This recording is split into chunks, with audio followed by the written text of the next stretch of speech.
Para quem não me conhece ainda, meu nome é Renato Sabatini, eu sou professor de medicina há 52 anos. Sou graduado e doutorado pela Faculdade de Medicina de Ribeirão Preto da USP. Meu doutorado é na área de Fisiologia e Biofísica, e desde que eu fiz o meu doutorado, eu me interesso muito pela biofísica das radiações. Tá? Em 2010, mais ou menos, eu comecei a trabalhar mais intensamente nisso, por questão da segurança do paciente. E informática em saúde eu comecei em 1972, fazendo os primeiros bancos de dados clínicos para pesquisa clínica, etc. E desde 1983, no Núcleo de Informática Biomédica da Unicamp, eu fui coordenador, diretor, fundador de um dos maiores núcleos de pesquisa e desenvolvimento e inovação na área médica. Atualmente, professor da Escola Baiana de Medicina e Saúde Pública, professor de Informática Biomédica e Telesaúde, além de outras várias faculdades, e também sou consultor na área, né? Já estou aposentado da Unicamp faz alguns anos. Eu comecei a me interessar pelo aspecto de segurança e proteção de dados em 2010, quando a Sociedade Brasileira de Informática em Saúde, do qual fui um dos membros fundadores e presidente, começou a desenvolver um processo, junto com o Conselho Federal de Medicina, de proteção de dados, confidencialidade e segurança de informação, um sistema de certificação. Nós falamos nisso na aula anterior, né, desse evento aqui, e entre os muitos requisitos que já tinha desde a época, desde 2007 e 2009, os softwares podem ser certificados com relação a vários aspectos, inclusive o mais importante deles é chamado de nível de garantia de segurança, NGS. Então, a NGS 1 é o nível básico de garantia de segurança que todo sistema tem que ter, que inclui a proteção de dados pessoais, né? Então, por exemplo, criptografia, trilha de auditoria, controle de acesso, de segurança, recuperação do negócio e assim por diante. Atualmente, essa certificação evoluiu bastante, ela cobre vários aspectos, sistemas ambulatoriais, sistemas de internação, sistema de pronto atendimento, plataformas de telemedicina, receita digital e consultórios odontológicos, etc. Então, eu atuo como consultor ensinando as empresas que têm esses softwares como que elas devem se preparar para que elas possam se certificar. O processo de certificação ainda é opcional, mas é extremamente importante perante a LGPD. Quando surgiu a LGPD, a área de saúde teve um envolvimento e um impacto muito grandes, porque é a área profissional que tem a maior história de proteção de dados pessoais, que é o sigilo médico do Hipócrates. Então, nós estamos falando de 2.500 anos, né, de preocupação com com o sigilo, com a proteção dos dados íntimos da pessoa, que o médico é obrigado por jurar cumprir. Porém, com o surgimento da internet, principalmente da informática, houve um aumento exponencial do risco que existia, era pequeno na época do papel, e que agora aumentou muitíssimo, como todo mundo sabe. Não vou falar sobre os riscos, porque a gente vê todo dia nas manchetes de jornal, os ransomwares, os hackers que penetram, o roubo de dados. Recentemente mesmo, o Facebook teve um vazamento de 220 milhões de pessoas. A estrutura do Ministério da Saúde já 3 vezes já foi atacada e houve um forte vazamento de dados.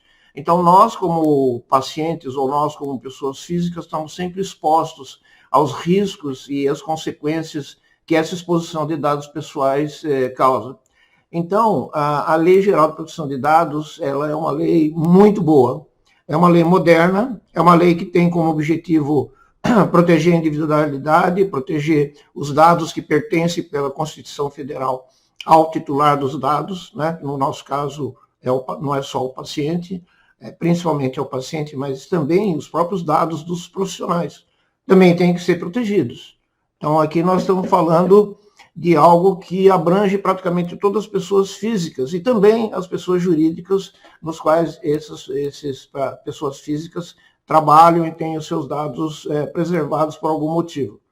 A área de saúde, ela tem algumas peculiaridades, inclusive a questão da cláusula de esquecimento, que é o paciente, por exemplo, solicitar que dados dele sejam apagados, não se aplica, porque existe uma lei maior que diz que esses dados têm que ser preservados pelo menos por 20 anos depois da morte do titular ou de ele ter sumido, né, desaparecido, não ter mais contato.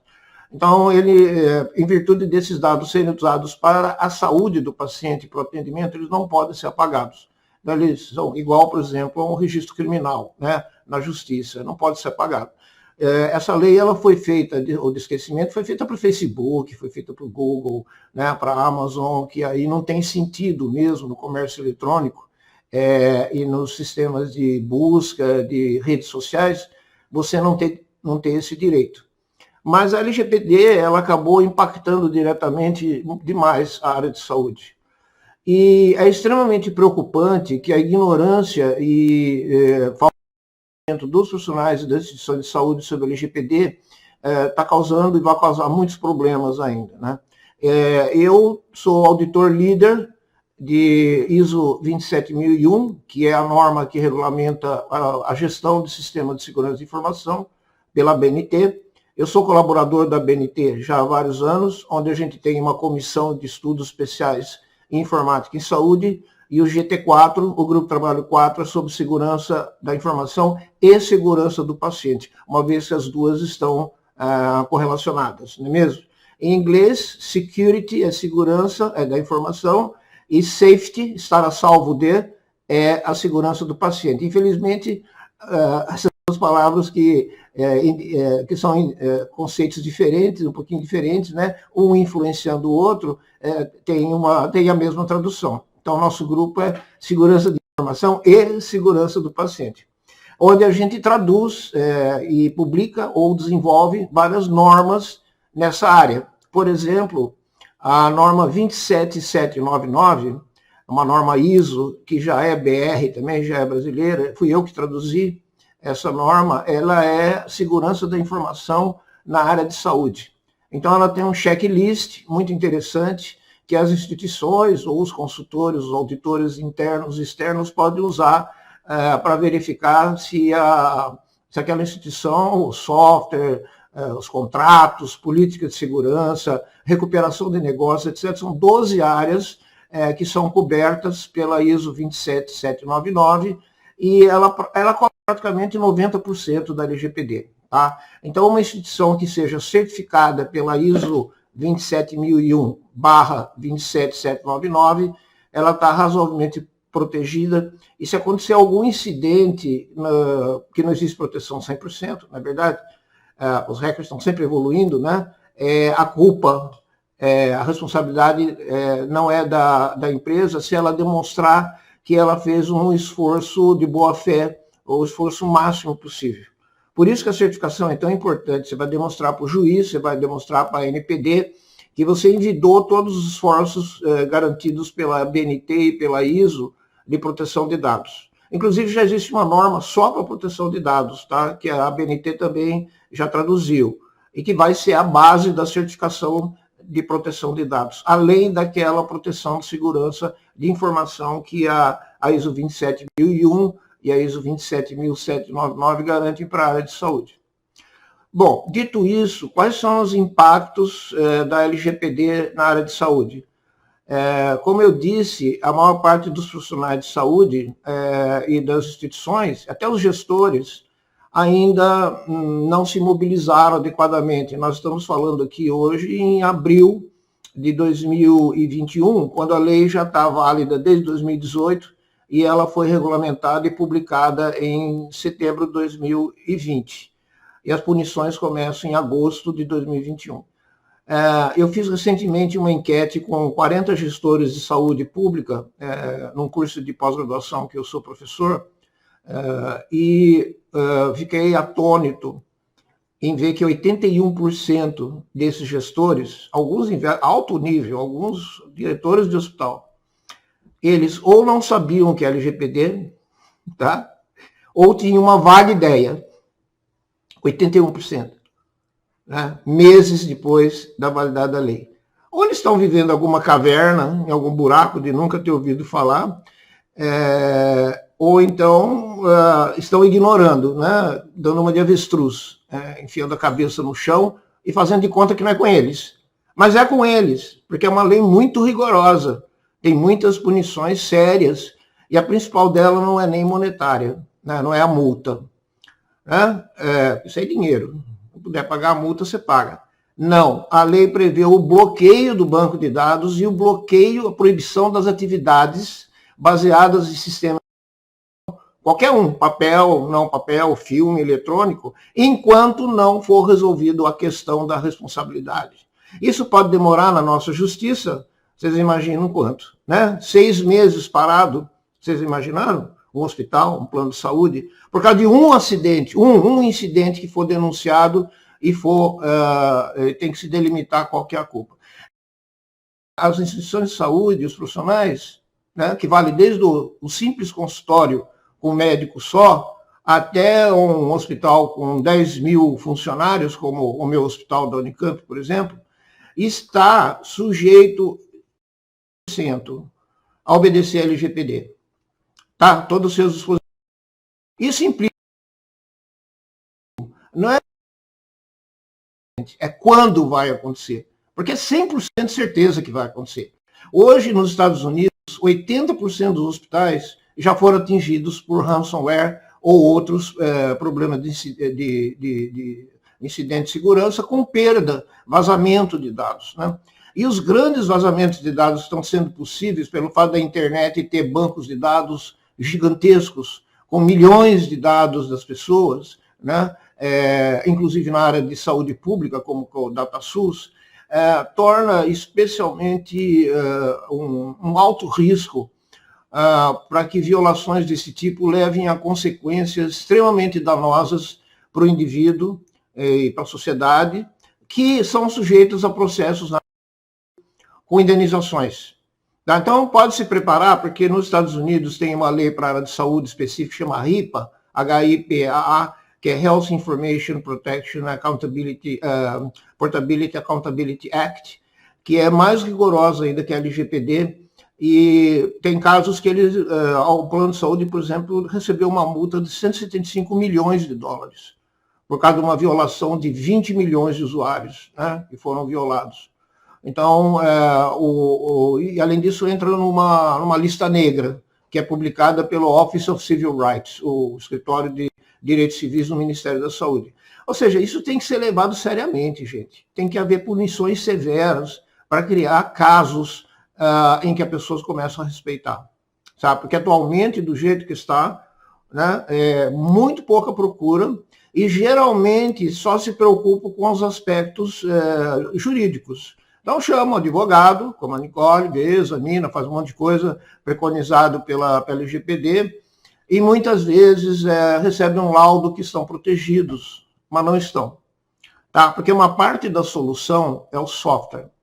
O software ele tem que ter determinados requisitos, determinadas funcionalidades e conteúdos que permitam você implementar os dispositivos da LGPD. Vou dar só 2 exemplos. Primeiro, criptografia do banco de dados. Né? A maior parte dos sistemas que eu conheço mais de 70, não criptografam os dados. No banco de dados, hein? Há transmissões. Então, é o chamado modelo Picasso, que foi desenvolvido nos Estados Unidos. Você tem que proteger os dados estacionários, persistentes, e você tem que proteger os dados em transição, as mensagens, as transmissões, etc. Não adianta proteger um só. Segunda coisa, a LGPD faculta ao titular de dados são esses dados, quando esses dados foram, para quem e por quê. Ok? Tem alguma instituição preparada para fornecer esses dados? Pois é, a gente chama de trilha de auditoria.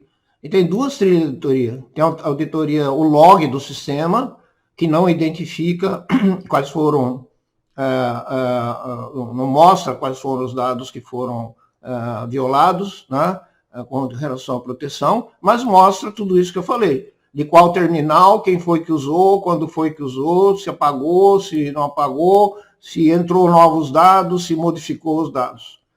A segunda trilha de auditoria é a trilha de auditoria clínica, que então ela registra todos os dados que foram modificados. Isso significa que se a autoridade judicial ou policial, ou o próprio paciente, ou um representante legal desse paciente solicitar, o hospital, a instituição de saúde, o consultório vão ter, tá? É uma violação grave não fornecer esses dados. Mais ainda, o paciente tem o direito de solicitar a modificação ou a retificação desses dados. Uma vez que se ele detectar alguma coisa errada naquele prontuário, por exemplo, a lesão era do lado esquerdo e o médico registrou por engano do lado direito. Um antecedente familiar muito importante, o paciente falou, mas o médico não registrou. Uma medida vital, como pressão arterial, glicemia, foi registrada errada. Então, nesse caso, o paciente hoje, pela LGPD, tem o direito líquido e certo, e o software tem que fornecer a funcionalidade e registrar, inclusive, reclamações. A certificação nova do SBIS, ela tem esse requisito de um sistema completo de registro de reclamações para o DPO, né, para o encarregado de proteção de dados, e a possibilidade de refutar, confirmar e registrar toda essa informação. Como se fosse um ticket do Reclame Aqui, tá? É o Reclame Aqui embutido dentro do prontuário. Gente, tem que ter isso, senão você não vai conseguir obedecer à lei. E eu vou dizer para vocês que 99,9% dos sistemas existentes no mercado não tem esses requisitos. Mesmo porque a certificação da SBIS é de novembro de 2020. Né? E a procura está sendo muito baixa. Quer dizer, todo mundo acha, né, que se fingir que a lei não existe, esse negócio vai passar sozinho. Não vai, gente. Então, entre os vários impactos jurídicos e não jurídicos, técnicos, etc., da LGPD, eu me ocupo particularmente, por ser uma pessoa especializada nessa área, com a implementação e a certificação das medidas por software. Bom, para terminar, não é só software, né? Não é só hardware e software, não é só proteger a rede, não é só proteger, colocar um firewall, não é ter um software de detecção de intrusos, não é ter um log do sistema, não, também tem processos. E esses processos, gente, não é só resolvido tecnicamente, eles têm que ser na implementação de uma política de segurança na instituição de saúde. É obrigatório pela ISO 27000 e pela LGPD você ter uma política de segurança clara a respeito do que você vai fazer, inclusive com relação aos incidentes de informação. Uma política de proteção de dados. Até mesmo contratação com terceiros, como, por exemplo, a nuvem, você colocar o prontuário na nuvem, ou você contratar um marketing online que vai utilizar os dados do paciente, por exemplo, para lembrá-los que eles têm uma consulta que está chegando, né, um agendamento, ou para fazer uso secundário dos dados para inteligência artificial, para saúde populacional, para business intelligence, para data analytics. Tudo isso representa hoje uma coisa bastante complexa, que tem que ser, evidentemente, tratada. Né? Os dados pessoais, eles têm que ser ocultos, então, de tal forma que os dados clínicos, mesmo que alguém olhe esses dados clínicos, não vai fazer nada com eles. Então, é importante você ver quais são os 28 campos que permitem identificar direta ou indiretamente o paciente e criptografar esses campos na base de dados com criptografia segura, né? Inclusive usando assinatura digital por parte de quem autorou aquelas informações, que obteve, anotou e registrou aquelas informações. Isso gera um custo alto. Instituições grandes vão gastar alguns milhões nessa história. Tá? Mas, para terminar, eu gosto de citar sempre duas frases. A primeira frase é o seguinte: você acha segurança cara? Então experimente ficar sem. Aí você vai ver o que é caro. O LGPD, bem caro. Segunda, que é do presidente da Intel, que é uma frase muito curiosa. Ele falou: somente os paranoicos sobrevivem. Então você tem que ser paranoico ao extremo com seus dados. Não os seus dados, os dados que pertencem aos seus pacientes, aos seus funcionários. Se você não tiver a preocupação máxima, mas máxima, absurdamente máxima, de proteção desses dados, ou seja, imaginar a paranoia total que qualquer coisa que menos que seja improvável pode acontecer. Tipo assim, os advogados gostam de colocar uma cláusula assim, se o mundo acabar, né? Então, o que nós vamos fazer se o mundo acabar? Isso é proteção, isso é prevenção, prevenção jurídica e prevenção técnica, e prevenção de processos. Isso inclui, inclusive, treinamento e conscientização de todos os que estão envolvidos com dados pessoais. Sem isso, a gente não vai progredir e a lei vai se transformar num carrasco, tá bom?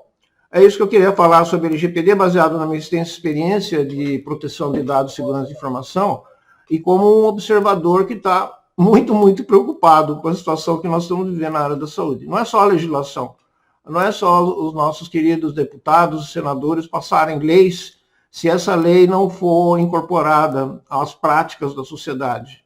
Tá? Só queria comentar muito brevemente, só mais 4 pontinhos. Primeiro, evidentemente, que a LGPD para a área de saúde precisa ser regulamentada. Essa é uma demanda de todos os profissionais que trabalham nessa área, tanto os profissionais da área de atendimento quanto os profissionais da área de tecnologia. Existem muitos conflitos entre a LGPD e a prática do uso de dados em saúde e medicina. E eles precisam ser resolvidos, e em boa parte a paralisia que está acontecendo é devido ao fato de que você tem ainda um compasso de espera, né? A gente não sabe que tem certas coisas que estão lá na lei que nós não podemos implementar na área de saúde, então temos que aguardar uma regulamentação. O segundo ponto diz respeito ao obstáculo à inovação e ao uso secundário dos dados. Obviamente, a área de saúde, né, na área de saúde populacional, até mesmo na tentativa das startups sobreviverem com base na venda de dados, né, o que é proibido, evidentemente. Então, muitas startups que se basearam no modelo de oferecer gratuitamente suas plataformas para o público, tanto pacientes quanto médicos, por exemplo, vai naufragar pelo fato de que é muito difícil você obter um consentimento de todas as partes para que você possa comercializar esses dados. Tá? Inclusive porque é retroativo, né? A lei é retroativa. Se você tem dados armazenados no sistema e você não tem consentimento de ter, você vai ter que apagar esses dados. E isso é dramático para um hospital, para um plano de saúde, para uma plataforma de receita digital, de telesaúde. O pessoal não está pensando nisso, né? Terceiro ponto é a questão da educação.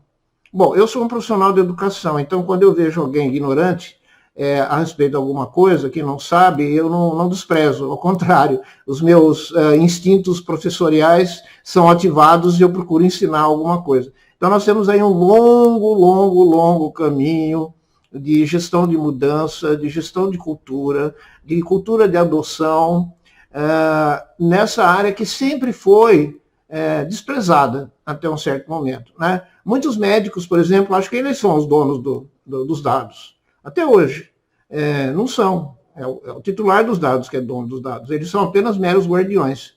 E isso é um drama, porque existe um conflito cultural aí. Né?